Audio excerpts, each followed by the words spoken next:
تقدري تزيني بيها بيتك، تحطيها في فوز عندك، فوزي. هي خطواتها سهلة جدا وبسيطة، وبتدي منظر جمالي جميل جدا. هنعمل مع بعض الوردة البلدي دي، وهنعرف ازاي بنعملها خطوة بخطوة، وهنعمل الفرع الشجر دون، وهنعمل كمان الفرع دون اللي هو بيبقى مغطي على الوردة نفسها والعود نفسه. يلا بينا مع بعض كده نشوف هنعملها ازاي، وهنستخدم ايه الادوات اللي معانا اللي هنستخدمها. طيب انا طبعا عاملاها بخيط قطن. معانا ده خيط مريوط اهي، الفتلة بتاعته اهي، خيط قطن. بيحسسك ان الوردة طبيعية، بيدي منظر الوردة حلو، بيحسسك ان الوردة طبيعية. ومعايا ده برضو الاخضر دون اليزا ديفا برضو قطن. ومعايا هنشتغل بإبرة مقاس 3، الناحية اللي هي دي مقاس 3 دون. وطبعا السلك اللي هنعمل عليه العود بتاع الوردة اهو، وده اللي هنعمل عليه فرع الشجرة، الفرع الاخضر دون اللي هو ورقة الشجر دون. وطبعا مقص والزرادية لو احتاجناها. طيب يلا نبدأ مع بعض نشوف هنعمل ايه الاول.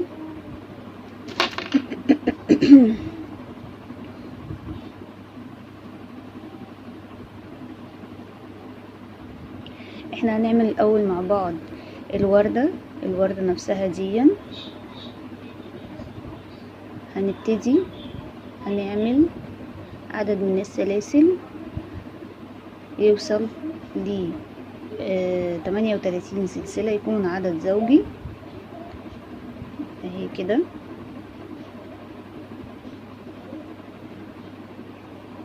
وهنبتدي نعد 1 2 3 4 5 6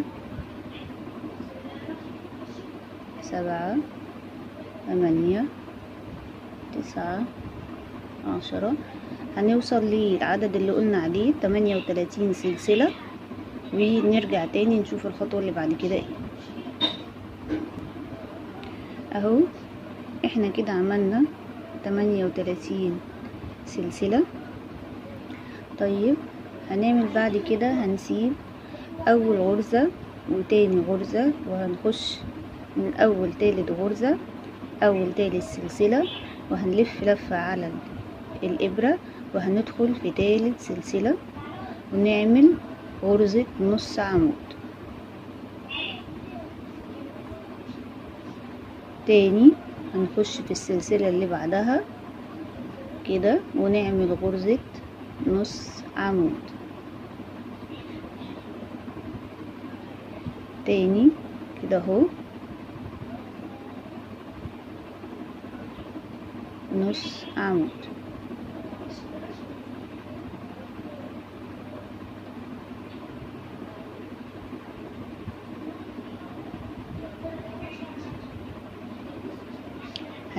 هنخلص السطر بتاع السلسلة كله بغرزة نص العمود، ونرجع مع بعض تاني. طيب احنا كده خلصنا اهو السطر كله بغرزة نص العمود، وهيطلع معانا بالشكل ده. تمام. هنطلع بعد كده السطر اللي بعديه 5 سلاسل، 1 2 3 4 5 كده، 5 سلاسل، وهنلف الشغل الاتجاه التاني، وهنعمل اول عمود بلفة في نفس الغرزة اللي طلعنا منها الخمس سلاسل. هنخش هنا اهو ونعمل اول عمود بلفة.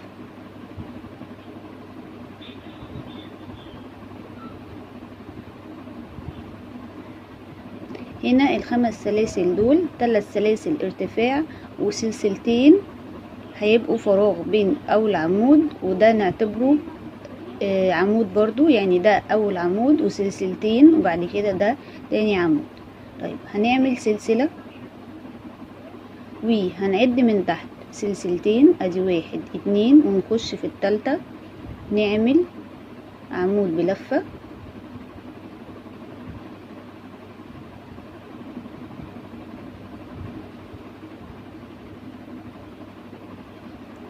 وهنسيب نعمل فراغ سلسلتين ونعمل في نفس الغرزة عمود تاني بلفة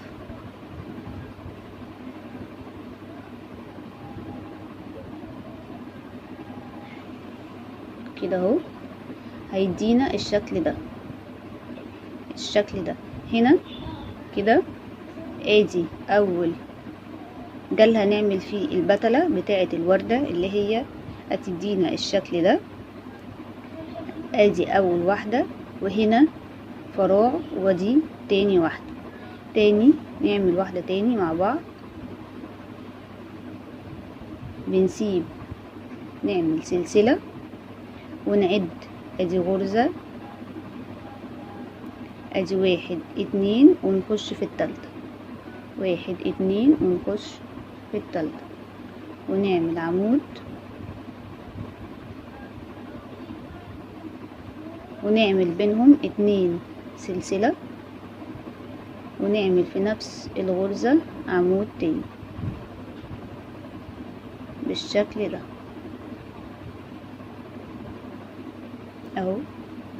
اهو. هنكمل بقية السلسلة على نفس الخطوات دي.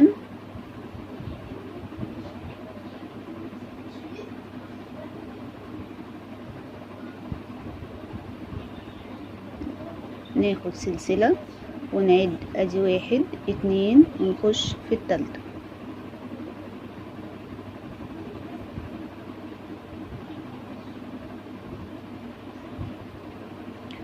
وبينهم 2 سلسلة ونعمل في نفس الغرزة عمود تاني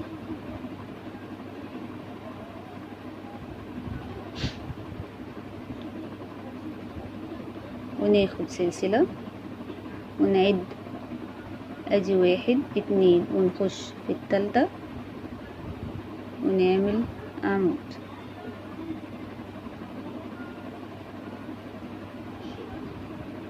وهنسيب 2 سلسلة ونعمل عمود تاني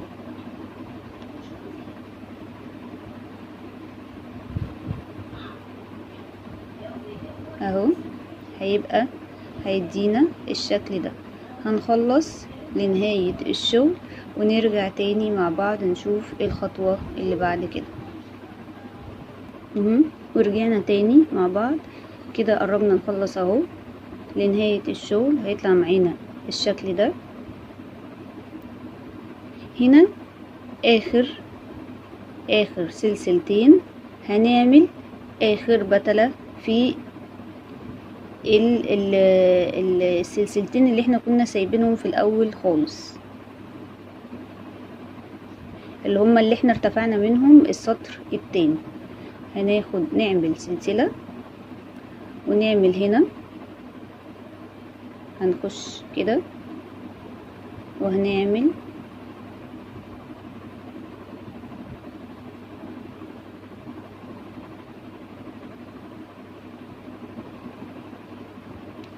اتنين عمود بلف. ادي اول واحد ونعمل سلسلتين وندخل تاني ونعمل تاني عمود كده اهو اهو تمام. السطر اللي بعد كده هنرتفع هنا بقى سلسلة واحدة وهنلف الشغل الناحية التانية. هنعمل داخل بين كل 2 عمود اللي هو الفراغ ده هنعمل 8 عمود بلف، وما نزودش عن ال8 بحيث ان الشغل ما يطلعش معاكي تطلع البتلة كده ايه براحتها واخده راحتها، والشغل ما يطلعش معاكي ضيق قوي. ادي 1 ادي 2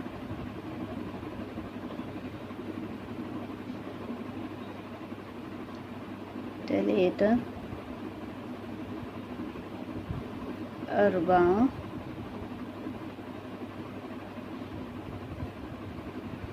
5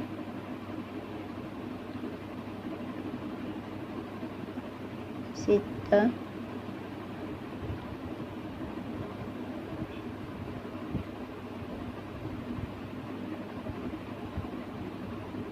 7 8 اهو. دي كده اول بتلة اهي. هنيجي هنا في الفراغ بقى اللي هو اللي احنا سايبين بينه سلسلة واحدة هنعمل غرزة حشو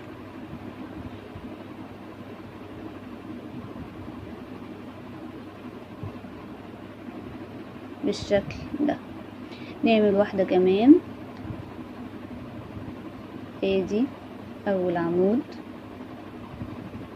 طبعا دخلنا في الفراغ اللي هو بينه 2 سلسلة اللي هو زي ده زي ده. طيب ادي اول عمود،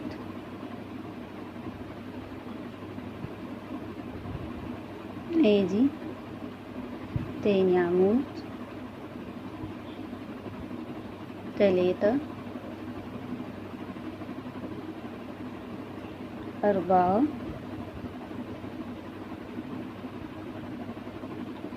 5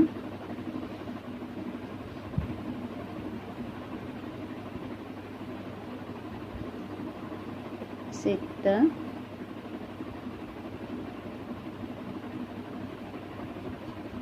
7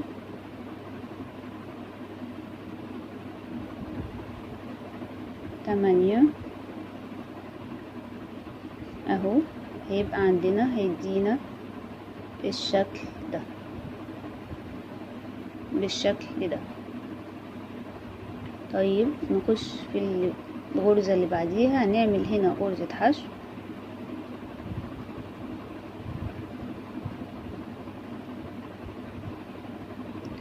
الغرزة اللي بعديها نعمل فيها 8 عمود بلفة،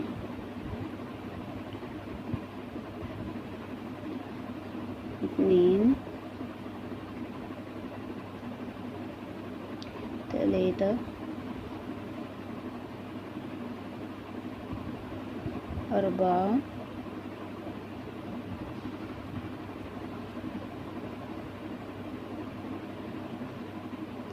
5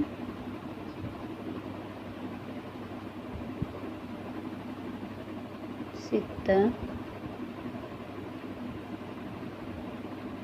7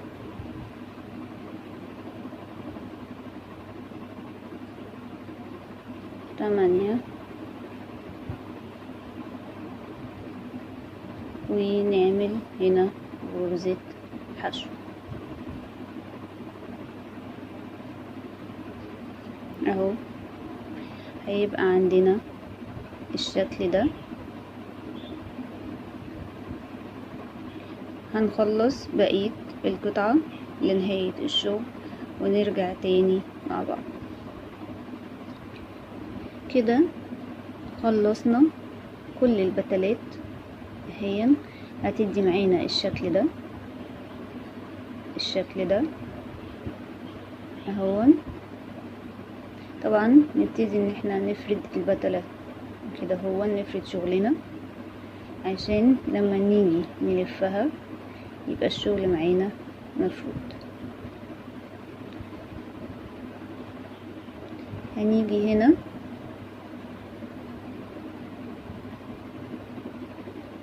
اخر غرزة وهنقطع الخيط.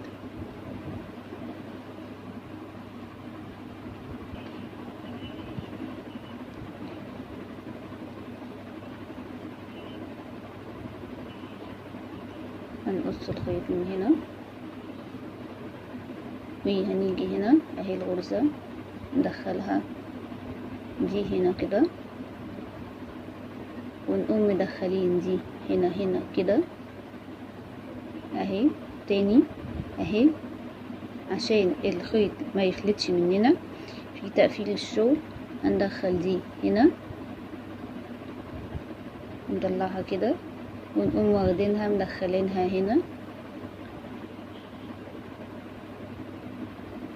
كده، ونشد الخيط بالشكل ده كده، الشغل ما يفلتش مننا خالص اهو.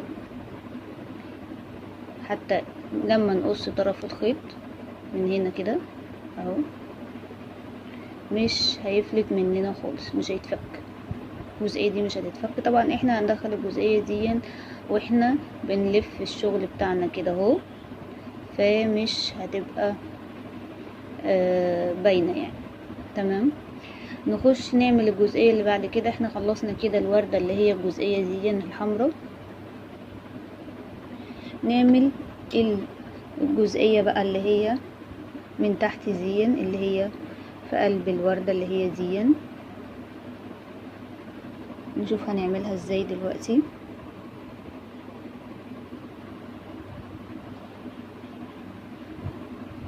طبعا هنعملها بالخيط الاخضر دون.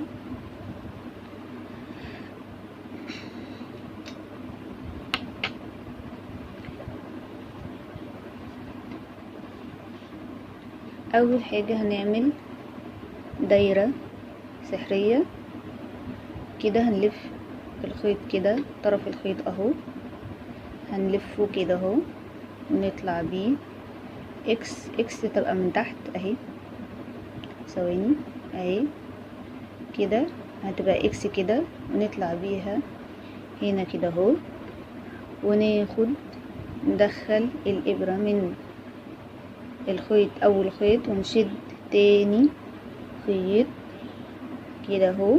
وطبعا مش هنقفل الدايرة، نسحب الخيط دون ونعمل اول غرزة معانا. طيب هنطلع 3 سلاسل، 3 سلاسل، وهنعمل داخل الدايرة السحرية 14 عمود بلف. ممكن نضيق دي كده وشوية بس عشان نقدر نتحكم فيها. ادي كده 14 عمود بلف من غير الارتفاع بتاع ال3 سلاسل دول. ادي كده 1،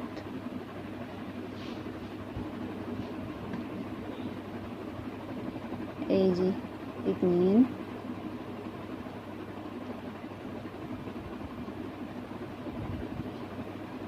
3،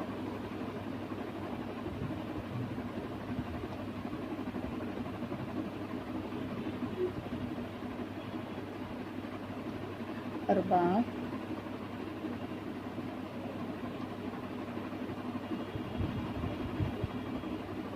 5،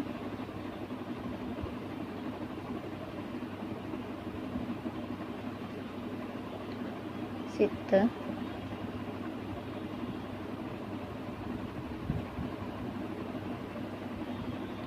7،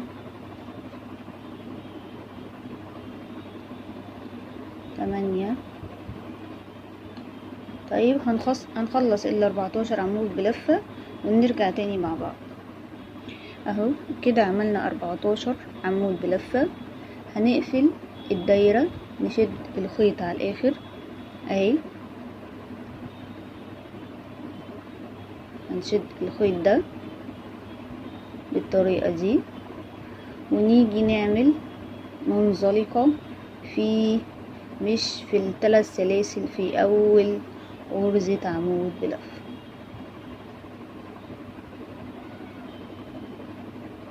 تمام.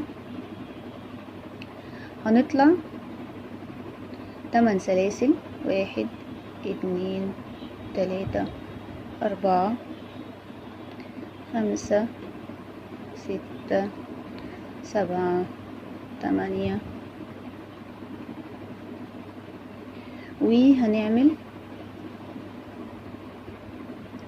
هنسيب اول طبعا سلسلة، هنعمل في تاني سلسلة اول غرزة حشو، وهنعمل في تاني سلسلة غرزة نص عمود،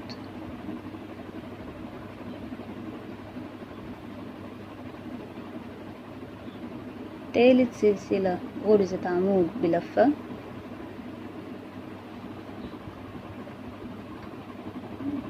اهي،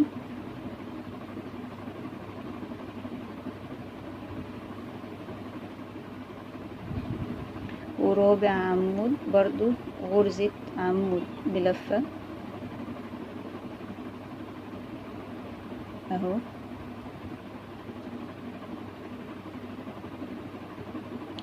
خامس عمود هنعمل غرزة عمود بلفتين، هنلف الخيط مرتين على الإبرة وهنخش في الغرزة اللي بعدها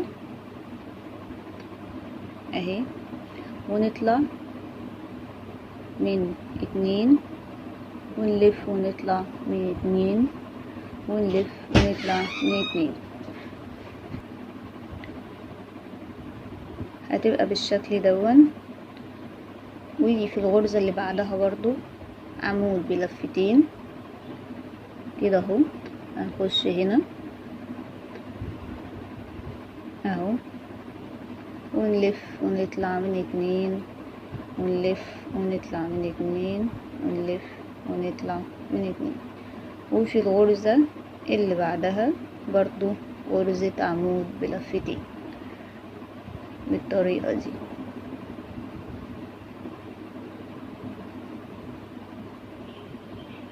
اهي، هتدينا الشكل ده.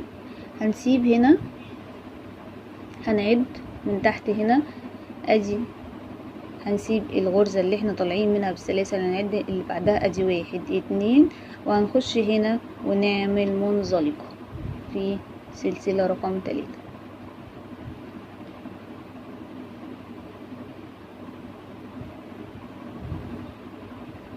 بالطريقة دي. هتبقى كده. هنطلع 8 سلاسل، ادي 1 2 3 4 5 6 7 8. وهنعمل نفس الطريقة هنا، اول غرزة حشو،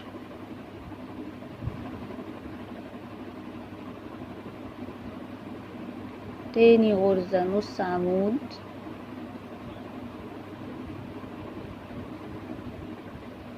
تالت غرزة عمود بلفة،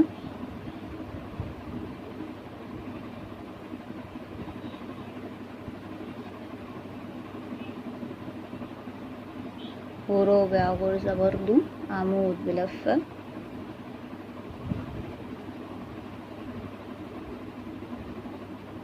خامس وسادس وسابع غرزة عمود بلفتين،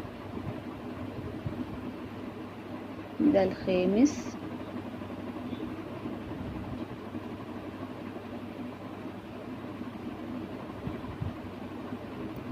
السادس،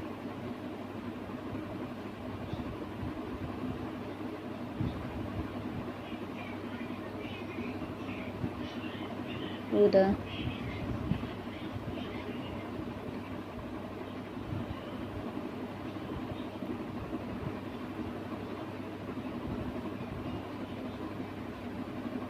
تبقى بالشكل ده. هنعد غرزتين، ادي غرزة 2 ونخش في التالتة ونعمل منزلقة، هتدينا الشكل بتاع الورقة ده. طيب هنخلص بقية الدايرة بنفس النظام ونرجع تاني مع بعض. اهو كده خلصنا الجزئية دي اللي هي ورقة الشجر اللي بتتحط على الورد من تحت. هنقفل شغلنا برضو بنفس الطريقة، ونشد ونقطع نقص الخيط ونقفل شغلنا بحيث ان هو ما يفلتش مننا.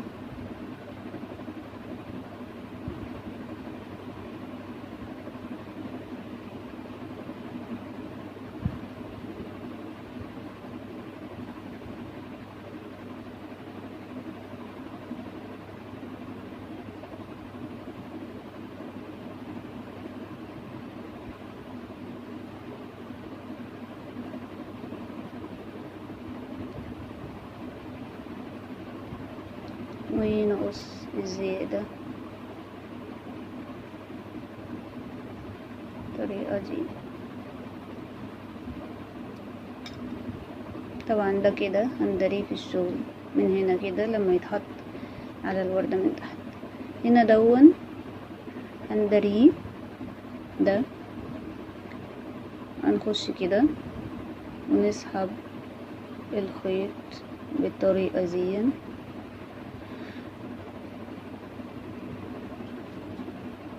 كده.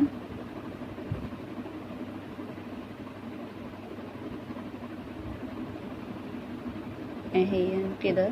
بعد كده نقص الزيادة دي كده هون اهي. تمام كده الجزئية دي خلصت اهي. نفرد طبعا برضو الشغل بتاعنا كده اهي. هنعمل الجزئية اللي بعد كده اللي هي ورقة الشجر نفسها، اللي هي الورقة دي. هنشوف هنعملها ازاي بحيث ان هي تبتدي تتني معانا كده بالطريقة دي. طيب هنستخدم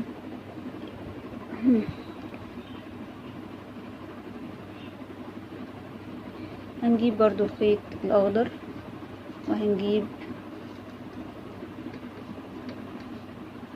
السلكة اهي. السلك ده يا جماعة سلك كهرباء عادي، السلك بتاع الكهرباء وانا فكاه اهون. طبعا في السلك بتاع الكروشيه اللي هو بيتعمل عليه ورود الكروشيه، بيتباع عند محلات مستلزمات الكروشيه عادي، بيتباع بالبكرة يعني. فانا طبعا عندي خلصان فانا مش هوقف نفسي عليه، فاستخدمت سلك اللي هو بتاع الكهرباء اهونه. برضو هيديني نفس الفكرة،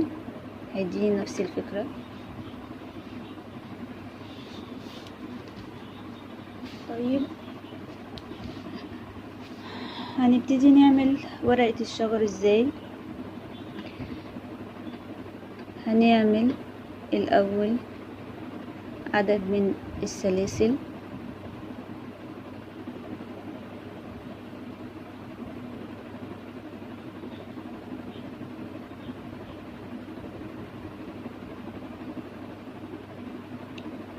اهي.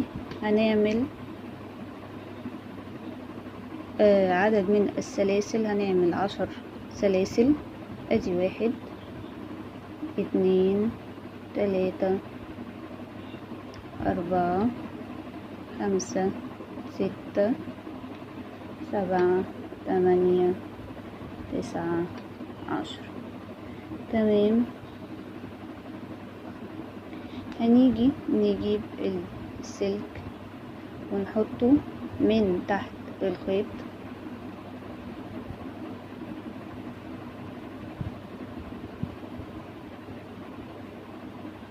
بالشكل ده، وهنعمل اول غرزة حشو. هنعمل طبعا هنسيب اول سلسلة ونعمل في تاني سلسلة اول غرزة حشو، ونيجي من تحت السلك وناخد نسحب الخيط ونطلع بيه اول غرزة حشو بالشكل ده كده. طيب تاني سلسلة هنعمل غرزة نص عمود اهون،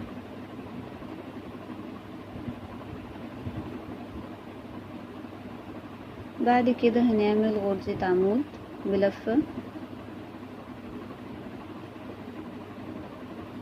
نخلي بالنا طبعا عشان ايه ندخل السلك، نلف الخيط حوالين السلك عشان يبقى متماسك معانا. في الغرزة اللي بعد كده هنعمل غرزة عمود بلفة،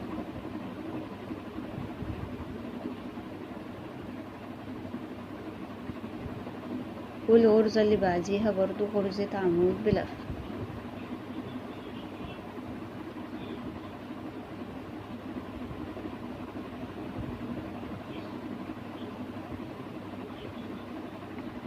واللي بعديها غرزة عمود بلفة.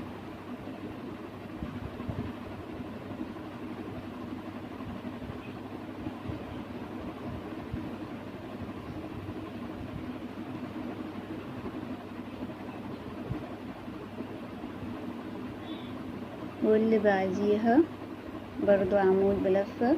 فاحنا كده هنعمل خمس غرز عمود بلفة وغرزة حشو وغرزة نص عمود. دي كده الرابعة، ده كده اخر عمود بلفة بالطريقة دي. وهنا الغرزة اللي بعديها هنعملها غرزة نص عمود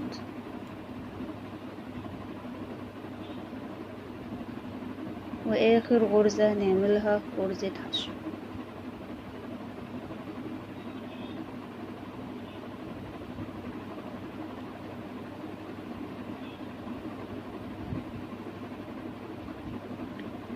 طيب هنشد السلك ونتنيه بالطريقة دي اهي، وهنشتغل الاتجاه التاني بنفس الطريقة بنفس عدد الغرز اللي معانا. الاول هنعمل غرزة بيكو عشان نعمل الجزئية اللي هي بتاعت من فوق اللي هي بتاعت ورقة الشجر دي. هنطلع 3 سلاسل، 1 2 3، وهنخش في اول سلسلة عملناها هنا هنعمل غرزة منزلقة.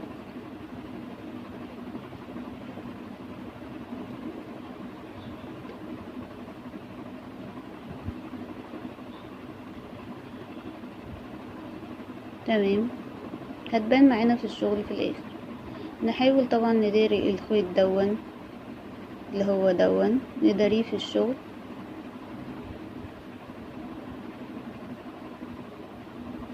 هنرجع تاني بنفس الخطوات، نعمل في هنا غرزة حشو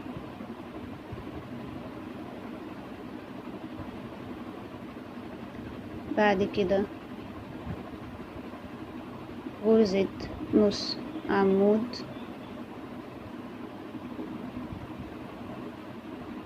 ونخلي بالنا نعد الغرز بتاعتنا عشان شغلنا يطلع مظبوط. دي غرزة نص عمود، بعد كده هنعمل غرزة عمود بلفة،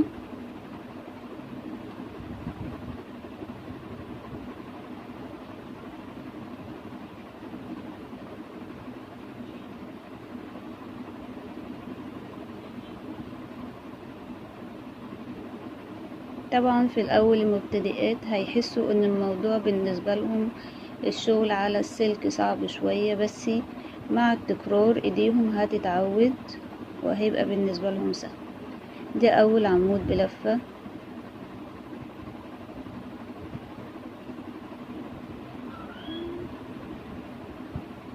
ناخد بالنا عشان ما نفوتش غرزة اهي احنا هنخش في الغرزة دي وناخد الخيط بتاعنا اللي عايزين نداريه ونعمل ده تاني عمود بلفة، وده تالت عمود بلفة،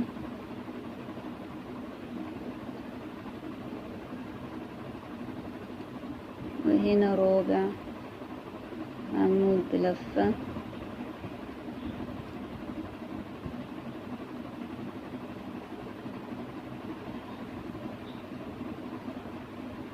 وكده ده هنا خامس عمود بلفة.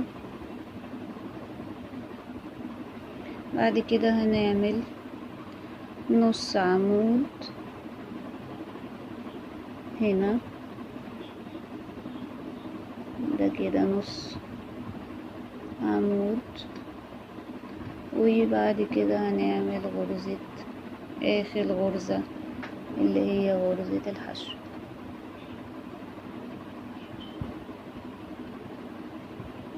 هنعملها هنا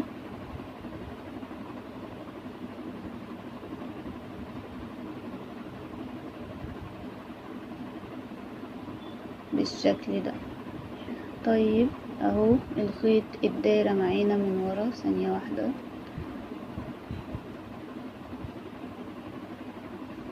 اهو الدايرة ما بفضلش منه الا الجزئية دي اهي.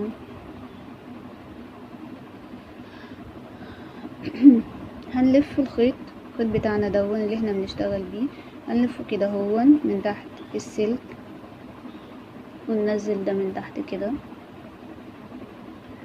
اهو، وهنعمل غرزة منزلقة في اول غرزة اشتغلناها هنا حوالين السلك كده اهو عشان نلم الورقة بتاعتنا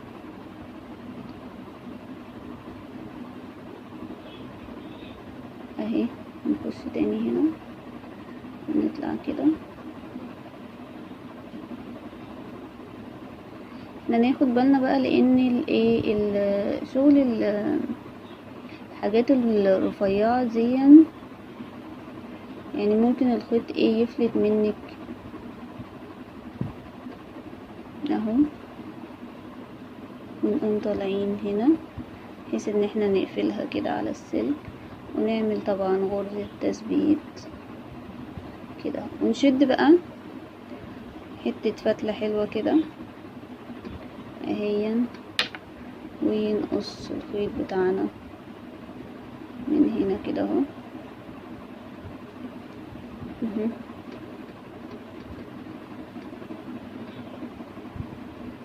كده اهي. سيبنا حتة خيط، هنقول لكم ليه دلوقتي سيبناها، هنشد بس كده نثبت وندخل من هنا ونلف السلك بتاعنا ده كده اهو، وهنلف بقى. احنا سيبنا اهي ورقة الشجر اهي، تقدري بقى تتنيها كده تتنيها كده تتحكمي فيها. طبعا الخيط الزيادة اللي هنا ده معانا ده هنقصه خلاص، احنا داريناه، فهنقص الزيادة كده اهي.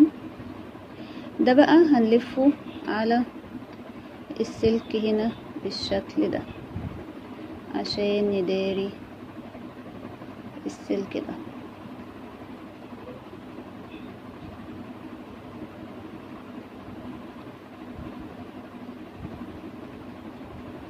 طبعا هنبتدي ان احنا نلفه كده لحد ما نخلص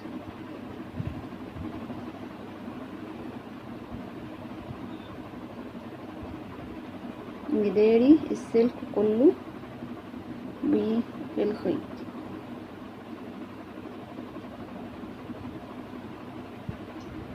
اهو بقى بالشكل ده، دارينا السلك كله. هنقص طبعا الزيادة دي كده اهي تمام. مهم. كده بقت معانا ورقة الشجر والجزئية اللي هي بتاعة الوردة من تحت، ودي الوردة هنشوف هنعملها ازاي.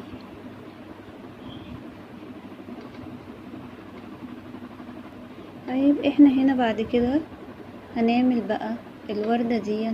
هنجيب السلك بتاعنا، برضو سلك انا مستخدمة سلك اللي هو الكهرباء، هندخله هنا هون في اول فتحة دي، هندخله كده اهون وهنلفه بالطريقة دي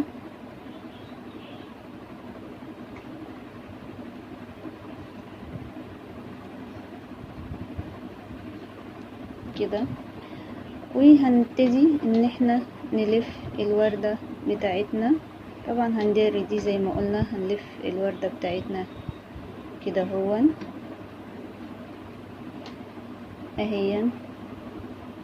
ومعانا المسدس، لازم يكون معانا يا جماعة مسدس شمع. طبعا انتي لو ما عندكيش مسدس شمع هتضطري ان انتي تجيبي الشمعة اللي زي كده او اللي هي التخينة وتسخنيها على النار وتبتدي تلزقي بيها واحدة واحدة. بس المسدس بيسهل عليكي كتير. وهنبتدي ان احنا ننزل هنا حتة حتة كده اهو بالمنظر دون، ونلف الوردة بتاعتنا واحدة واحدة كده هون.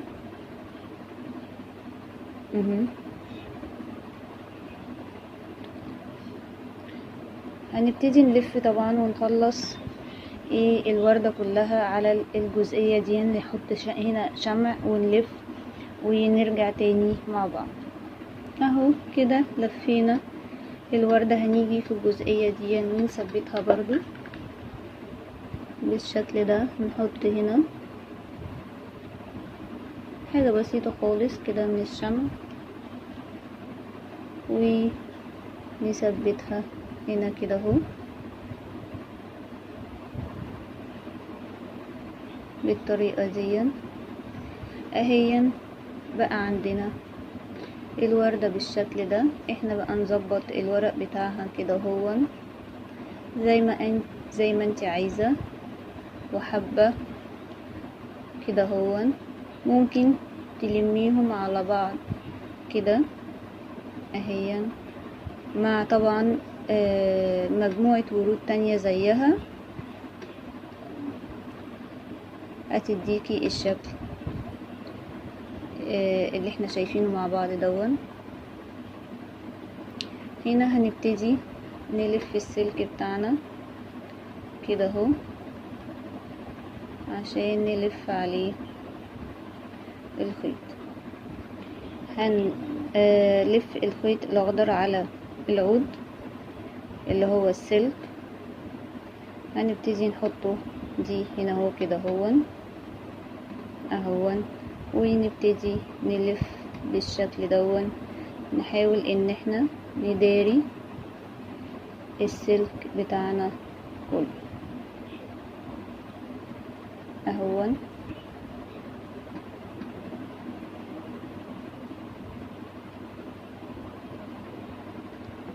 نطلعه لفوق كده اهون. طبعا الحته دي هتحط فيها الجزئيه اللي هي بتاعه ورقه الشجر، بس برضو عشان نداري الجزئيه دي كلها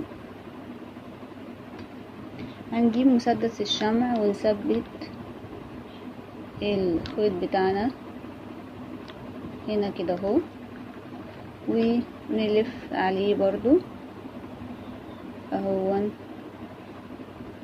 بالشكل ده.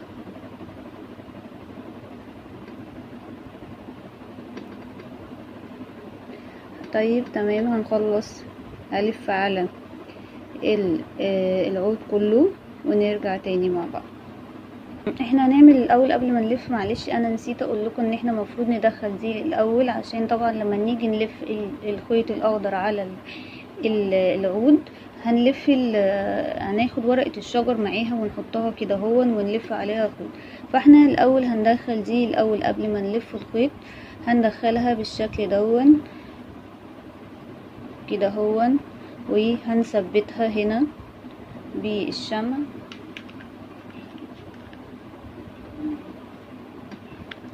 هنلف دي كده بالشمع هنا كده اهو.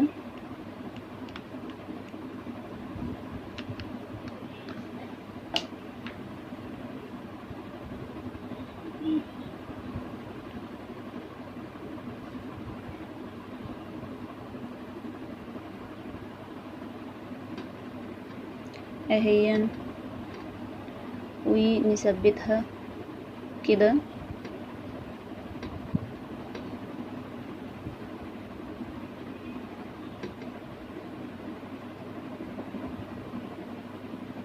اهي. طبعا ده كده هنثبته برضو، هنحط كده هنا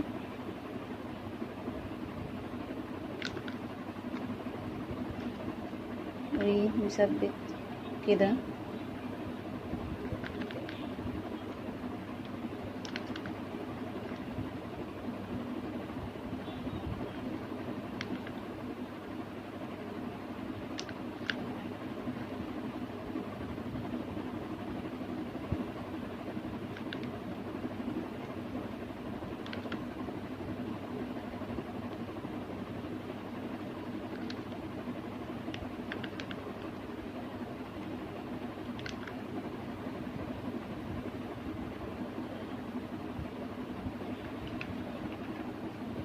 طبعا نشيل بقى الزوايد بتاعة الشمع دي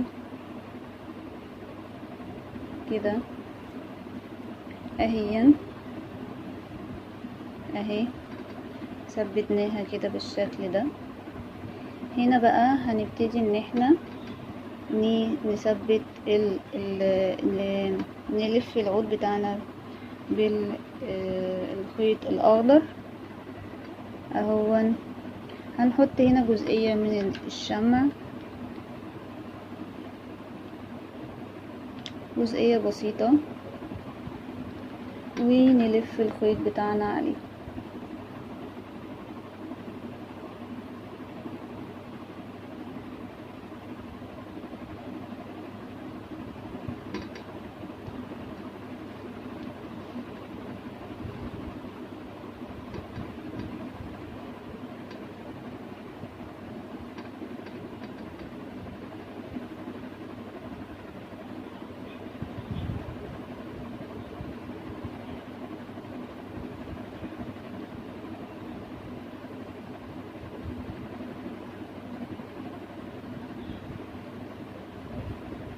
طبعا الزيادة دي احنا هنقصها برضو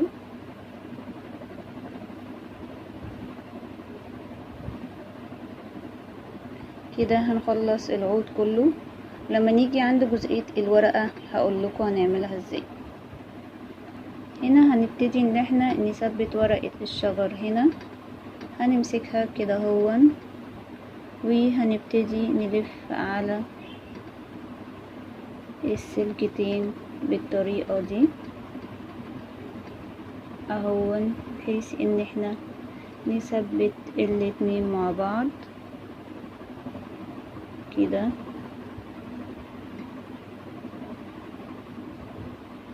اهون.